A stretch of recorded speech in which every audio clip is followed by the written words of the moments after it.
Welcome to TradeWick. Join us as we dive into market trends based on Elliott wave and supply-demand theory, which will elevate your trading to a new level. TradeWick is here for you. Subscribe now and hit that bell. Let's navigate the markets together. Disclaimer. The information provided on this channel is for general informational and educational purposes only, and does not constitute financial, investment, or other professional advice. Individual results may vary. Hello everyone, welcome to YouTube channel TradeWick. Let's discuss Nifty upcoming move on basis of Elliott wave theory.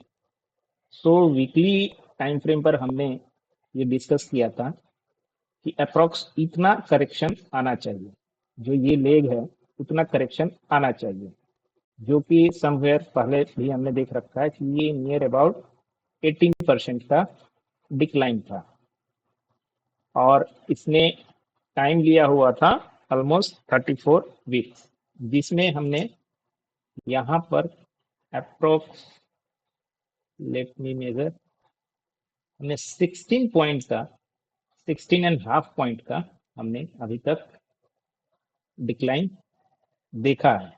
और ये कितने दिनों में आया हुआ है, कितने week में आया हुआ है, क्योंकि ये चार्ट वीकली टाइम फ्रेम का है, तो ये ऑलमोस्ट 23 वीक्स, अगर 34 काउंट किया जाए तो 11 weeks remaining 11 weeks is remaining there. So let me remove.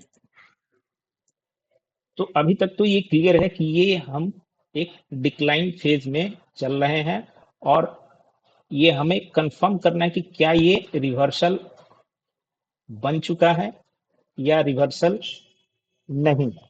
इसकी कंफर्मेशन के लिए पहले हम चलेंगे डेली टाइम फ्रेम पर। तो डेली टाइम फ्रेम पर आप अगर वेव और इंडिकेटर का लॉजिक अगर जानते होंगे तो आपको एक चीज शो करना चाहूंगा मैं कि अगर समहाउ अगर हम इसे ए माने, इसे बी माने, या 1 माने या 2 माने, और इसका इंडिकेटर का लो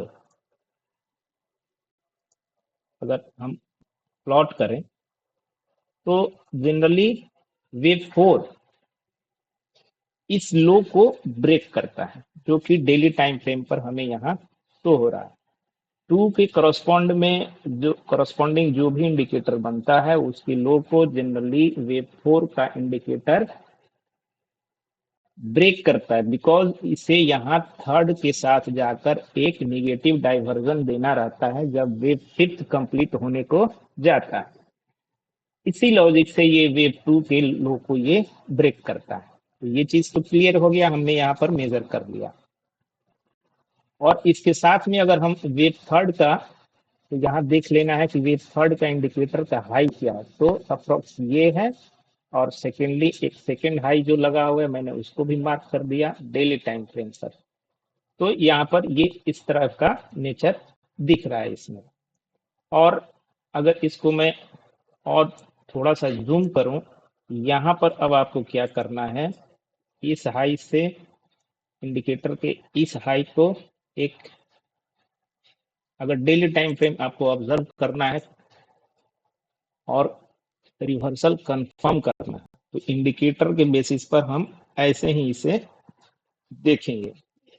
इल्स क्या पॉसिबल है कि इंडिकेटर यहाँ को जाए, यहाँ टच करे और यहाँ प्राइस पर ये ऑलमोस्ट यहाँ से ये हाई लगा था प्राइस का, वहां से इसका ये 38% से डिक्लाइन रिज्यूम करे, या हो सकता है कि इंडिकेटर यहाँ पर फास्ट हो, प्राइस अगर स्लो बने, जो कि प्राइस अभी यहाँ फास्ट ही दिख रहा है।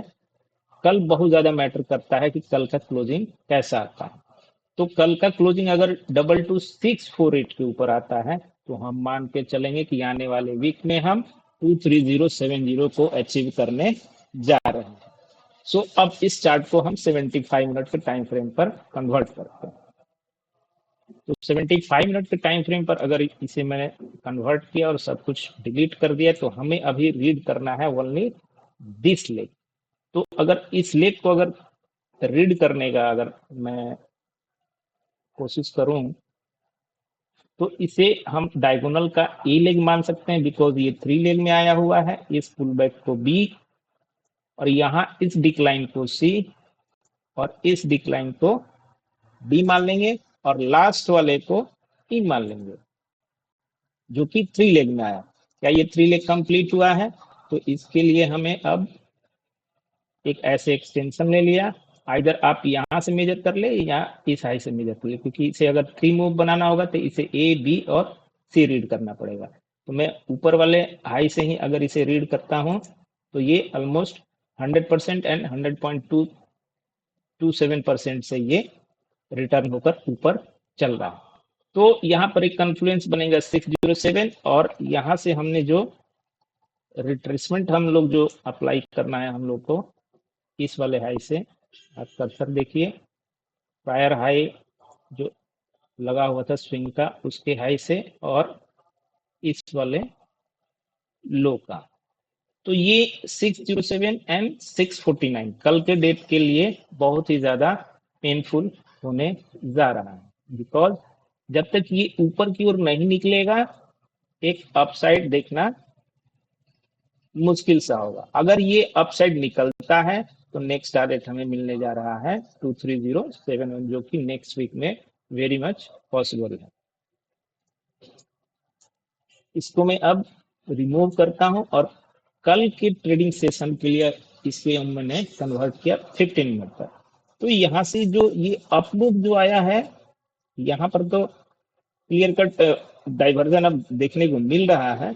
और इसे मैं अगर लाइन चार्ट पर कन्वर्ट करूं, और यहाँ पर चैनल अप्लाई करूं, तो वेव ने अच्छे ढंग से इसे फॉलो किया। इस चैनल को वेव ने अच्छे ढंग से फॉलो किया। Let me adjust, correct. यहाँ पर ये 1 है, ये पोर्शन 2 है, ये पोर्शन 3 कंप्लीट हुआ आज, ये पोर्शन 4 है, बिकॉज ये चैनल के मिड लाइन से रिवर्सल लिया था। तो कल के डेट में अब ये 5th के अंदर ये 1 बना, ये 2 बना, कल इतना ही, ये मैंने पहले मेजर किया था, अराउंड 134 पॉइंट का ये डिक्लाइन है, और ये काफी ज्यादा फास्ट आया था। तो कल का decline 134, let me place this one, 139 point का, मान के चलिए 130 या 140। तो ये कल काफी ज्यादा टाइम कंज्यूम करेगा। अगर इसको ऊपर की ओर ब्रेक करना है तो काफी ज्यादा टाइम कंज्यूम करेगा। और सपोज ये यहाँ पर आए, तो क्या टारगेट बनेगा? यहाँ पर अब 1.27 निकाल लेना है, सॉरी,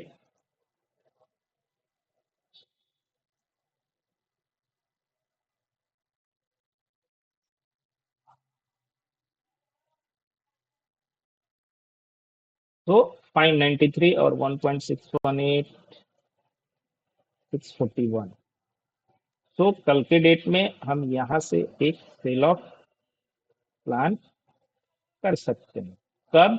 जबकि 5th एक्सटेंशन में ना जाए, ये तब का स्टोरी है, और तब का ये सेल का ट्रेड एग्जीक्यूट होगा। ठीक है। सो कल के डेट में सपोज यहाँ वेव 5th कंप्लीट हो जाता है, जो कि आप इधर भी देख सकते हैं कि बहुत ज्यादा कंसोलिडेशन के बाद ये डिक्लाइन आया था। तो इतना जल्दी ये तो ब्रेक होने से रहा। एक ही चीज पॉसिबल है कि इसके ऊपर गैप अप करे और वहां से डिक्लाइन करे। उस केस में क्या करना है? इस वाले लो से, आज के सेशन में जो लो लगा यहाँ पर, और जहां भी गैप अप ओपनिंग है, उसके 38 पॉइंट पर आपको अगेन से ट्रेड प्लान करना है। अगर वो सरवाइव रहा तो आपको लॉन्ग जाना है, अगर वो सरवाइव नहीं करता है तो आपको शॉर्ट करना है। एक एग्जांपल के लिए सपोज ये अगर 641 के ऊपर मैं थोड़ा सा ले लिया, 658 पर होता है, तो 658 और आज की लो से मैंने रिट्रेसमेंट ले लिया और उसका ओनली एंड ओनली 38.2 को मार्क करके रखेंगे। इसके कलर मैंने चेंज कर दिया, जो कि नियर अबाउट आ रहा है कितना, तो आज के लास्ट सेशन में जो ब्रेकआउट दिया ऑलमोस्ट 22,501।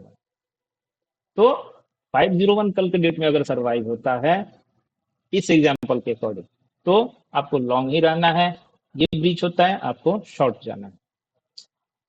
अगर ये करेक्शन का पार्ट रहा, अगर ये करेक्शन का पार्ट रहा एनी हाउ, तो ये चैनल अपर लाइन और लोअर लाइन कल के डेट में ही ब्रीच हो जाएगा।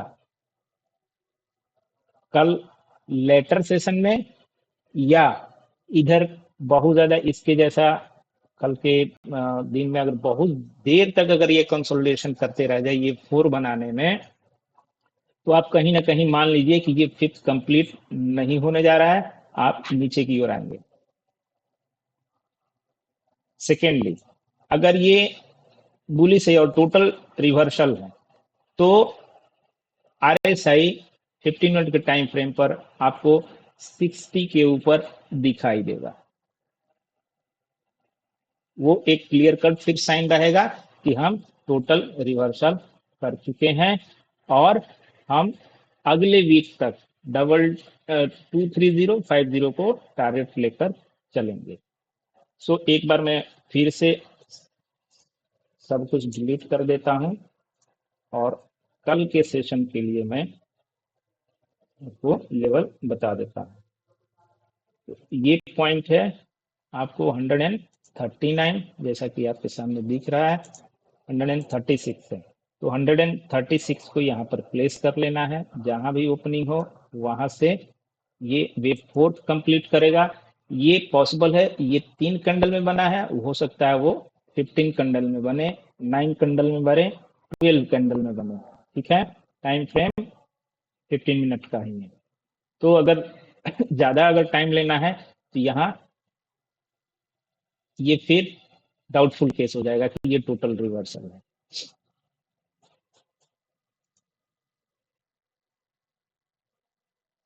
यहां से अगर मैं रिट्रेसमेंट अप्लाई करूं इस बॉटम से आज के हाई पर,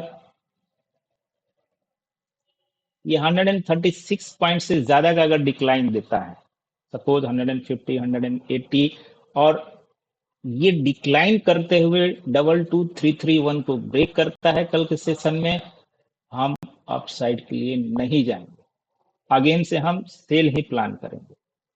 ठीक है, कहां तक, तो उस केस में मिनिमम फर्स्ट टारगेट रहेगा 22191। क्लियर है। अपसाइड के लिए यहां से अगेन आपको सपोज यहां पर ओपनिंग होता है और ये डिक्लाइन फोर्थ यहां पर बनाता है, तो आपको minimum first of all target मिलेगा 127 and 1.618. So we may target 594 642। यहाँ पर आपको एक बार टारगेट बुक करना है। 642 के ऊपर अगर निकलता है तो आपको 737 का टारगेट मिलेगा। इस जोन से आप एक बार, डिपेंड करता है कि कल का ओपनिंग कैसा होता है। ओपनिंग होने के साथ में 136 पॉइंट का डिक्लाइन देता है, तब वहां पर उस डिक्लाइन पर आप एक लॉन्ग ट्रेड इनिशिएट कर सकते हैं। इधर नीचे का कहीं मिनिमम एसएल रखते हुए आप 642 594 के लिए ट्रेड करते हैं। इससे ज्यादा का डिक्लाइन होता है तो इधर कहीं का जो भी हाई लगा हुआ रहेगा उसका आप एसएल रख के फर्स्ट 331 को टारगेट करेंगे और सेकंड 2219 को टारगेट करेंगे।